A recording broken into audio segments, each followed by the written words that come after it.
শব্দটা আগে শুনেছ না? এটা অন্য কোনো শব্দ নয়, পরিষ্কার বুঝেছি এটা মোহন বেনু শব্দ, বেনু শব্দ, বেনুধ্বনি, বেনুধ্বনি শুনেছ? তো বেনুকে দেখে সখীরা বলছেন সদ্বংশে তব জন্ম। তোমার জন্মটা কিন্তু অসৎ বংশে নয়, উত্তম বংশে। বাঁশ বংশ মানে বাঁশ, উত্তম বংশে, সদ্বংশে তোমার জন্ম। বাঁশে তোমার জন্ম হয়েছে, সদ্বংশ তবে জন্ম। বংশ বলে মনে পড়ে গেল, একবার হরিদ্বারে এক সাধু,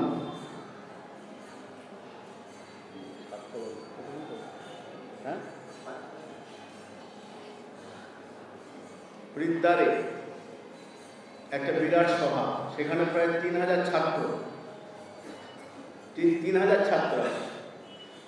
তারা সব পড়াশোনার ছাত্র, ভালো ভালো স্টুডেন্ট।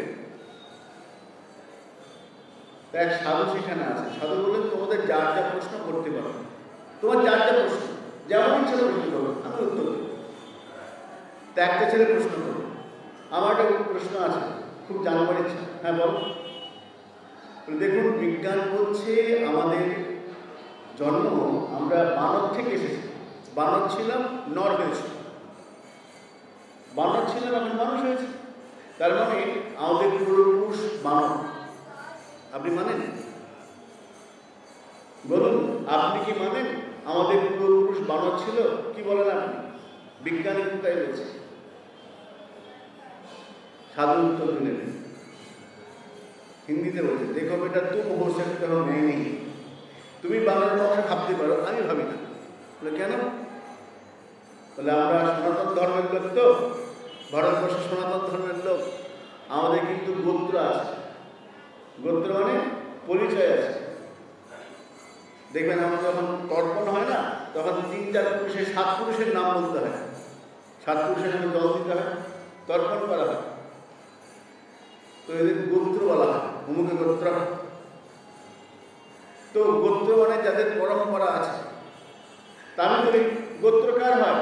ঋষির গোত্র হয়, ঋষি গোত্র, অমুক ঋষি গোত্র মানে কোন এক ঋষি সন্তান আমরা। তা আমরা অমৃতস্য পুত্রে শ্রীনন্দ বিশ্ব, হে বিশ্ব জগৎ শোনো, আমরা অমৃতের সন্তান, আমরা ঋষি পুত্র, আমরা খাদ্য লোক নই, বললে তো হবে না। তা আমাদের গোত্র আছে, অর্থেব আমরা ঋষি পুত্র, আমরা বানর নই। তুমি ভাবতে পারো নি বানর বংশ, আমি ভাবি না, আমরা ঋষি বংশ, ঋষি পুত্র, গোত্র আছে। তো সদ্বংশে তোমার জন্ম, তোমার বংশটা ভালো বংশের জন্য জন্ম হয়েছে। জন্ম ভালো বংশে, আর তুমি যেখানে থাকো স্থানটাও খুব ভালো। হে বেনু, তুমি যেখানে আছো না, যেখানে থাকছো, তোমার স্থানটাও খুব ভালো, জন্মটা ভালো জায়গায়, আর তোমার বাসস্থানটা খুব ভালো। আমরা জানি কোথায় বাসস্থান? পুরুষোত্তম স্থিতি। পুরুষোত্তমকে গোবিন্দ, পুরুষোত্তম ভগবান গোবিন্দ তার হাতের মধ্যে সবসময় থাকে, হয় হাতে থাকে না, গোবিন্দ থাকে বানস্থিতি। তুমি গোবিন্দের হাতে সবসময় থাকো, তাহলে বংশটা ভালো, তোমার থাকার জায়গাটা ভালো, ভালো জায়গা। তাহলে তোমাদের বাঁশ বংশী বেনুজন বলছে, তা আমার যদি বংশ ভালো হয়, আমার বাসস্থান যদি ভালো হয়, তো তোমাদের অসুবিধা কোথায়? সখীরা বলছেন, হ্যাঁ বাসস্থানটা ভালো, বংশটা খুব ভালো। তো বাঁশি বেনু বলে, তাহলে কি আমি লোকটা খারাপ? আমি খারাপ? বাসস্থান ভালো, বংশ ভালো, তাহলে আমি খারাপ? বলে না না, মুরলীকে সরলাসী জাতা, তোমার জাতটাও খুব ভালো, ব্যবহার খুব ভালো, জাতির তুমি খুব সরলা। বাঁশ সরল হয়, সোজা হয়, সোজা হয় না বাঁশ, একদম সোজা।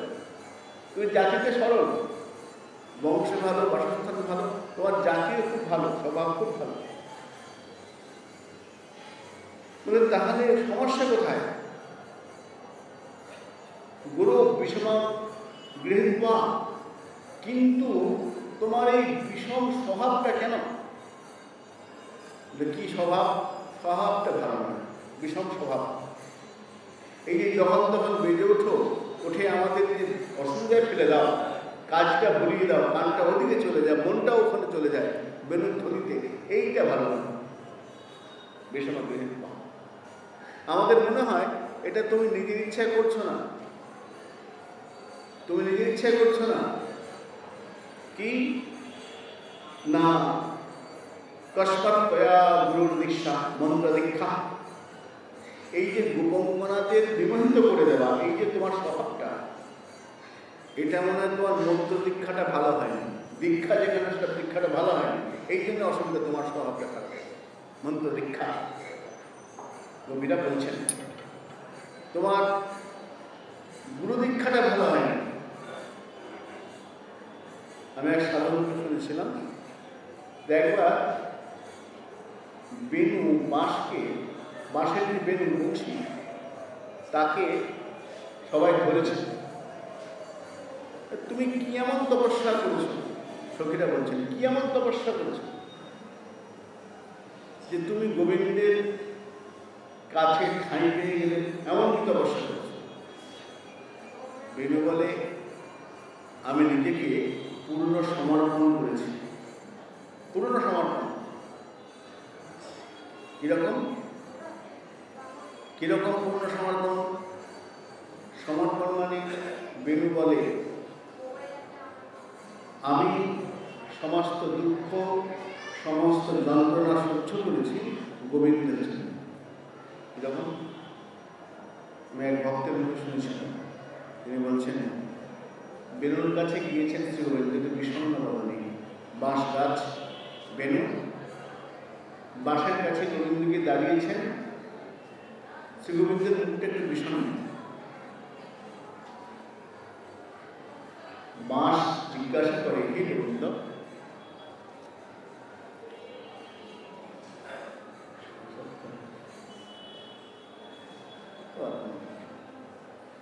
বাঁশ জিজ্ঞাসা করে, হে গোবিন্দ, তোমাকে দেখে মনে হচ্ছে তুমি খুব চিন্তিত, বিষণ্ণ, কোনো চিন্তা করছো? শ্রী গোবিন্দ বললেন, হ্যাঁ আমি একটা চিন্তা করছি।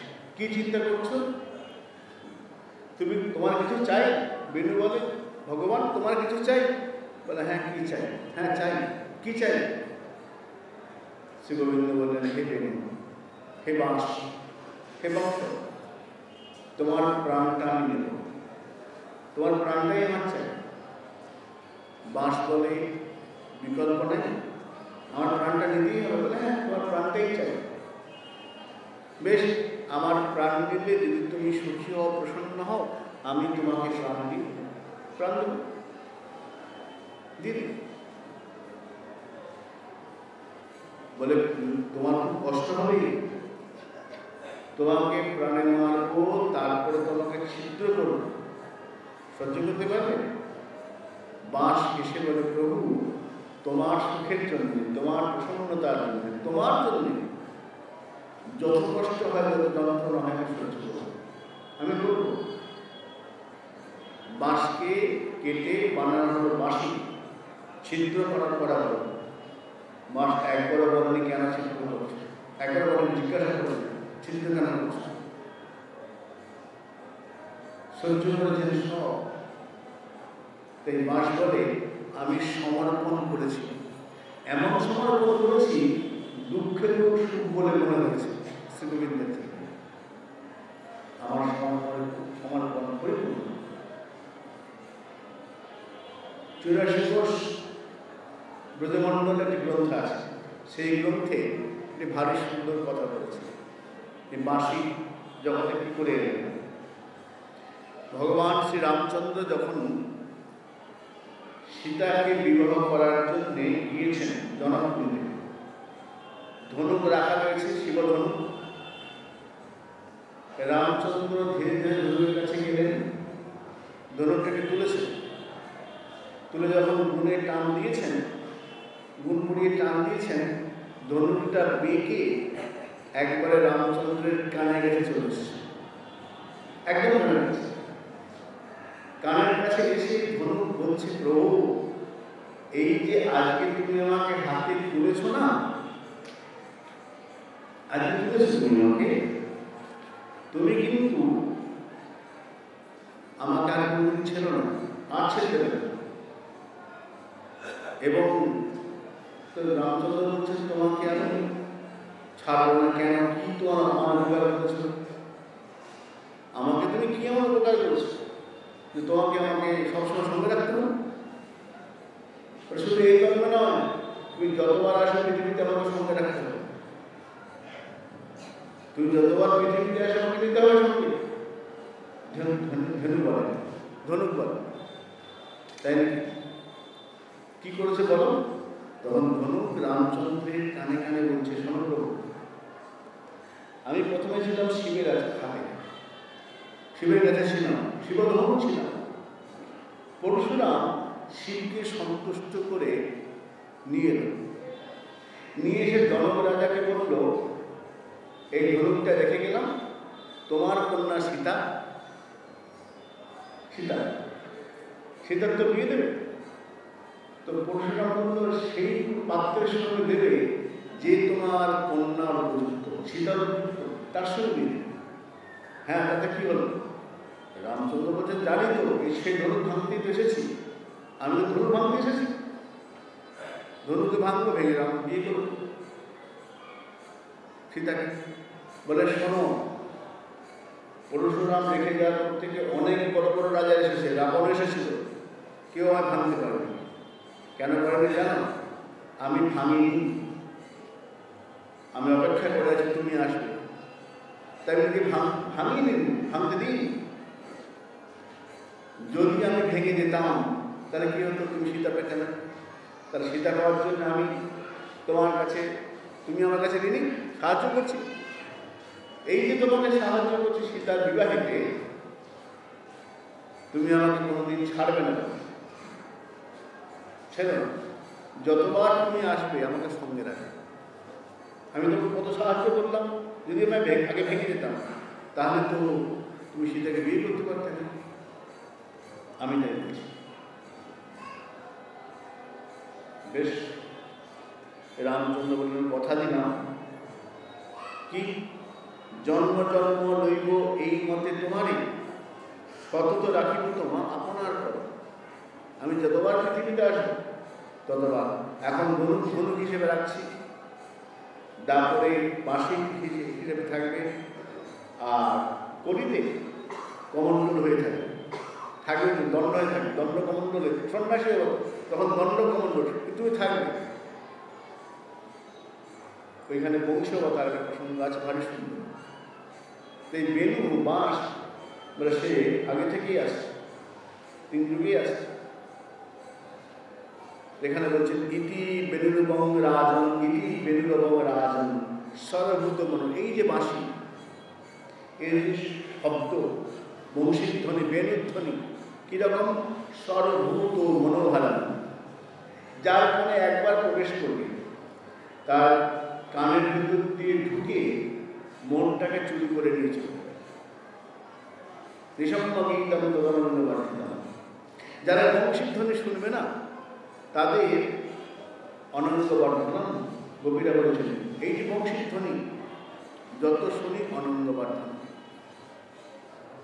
সত্যা ব্রজস্ত্রিয়া, ব্রজগোপীগণ শুনেছেন এই বংশীধ্বনি, শুনে সকলে বলা বলে আরম্ভ, সার্বে ব্রাহ্মণ তামিলে নিজেরা বলা বলে আরম্ভ করছেন। এই বেনুগীত শুরু হল। বেনুগীতের প্রেক্ষাপট ভূমিকা সেখানে বললেন।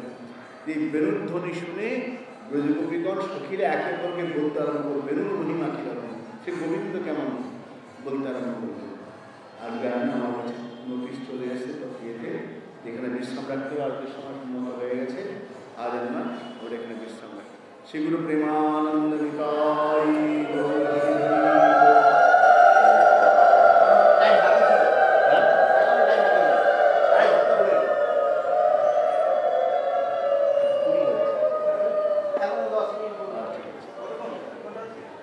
ছেড়ে দিচ্ছি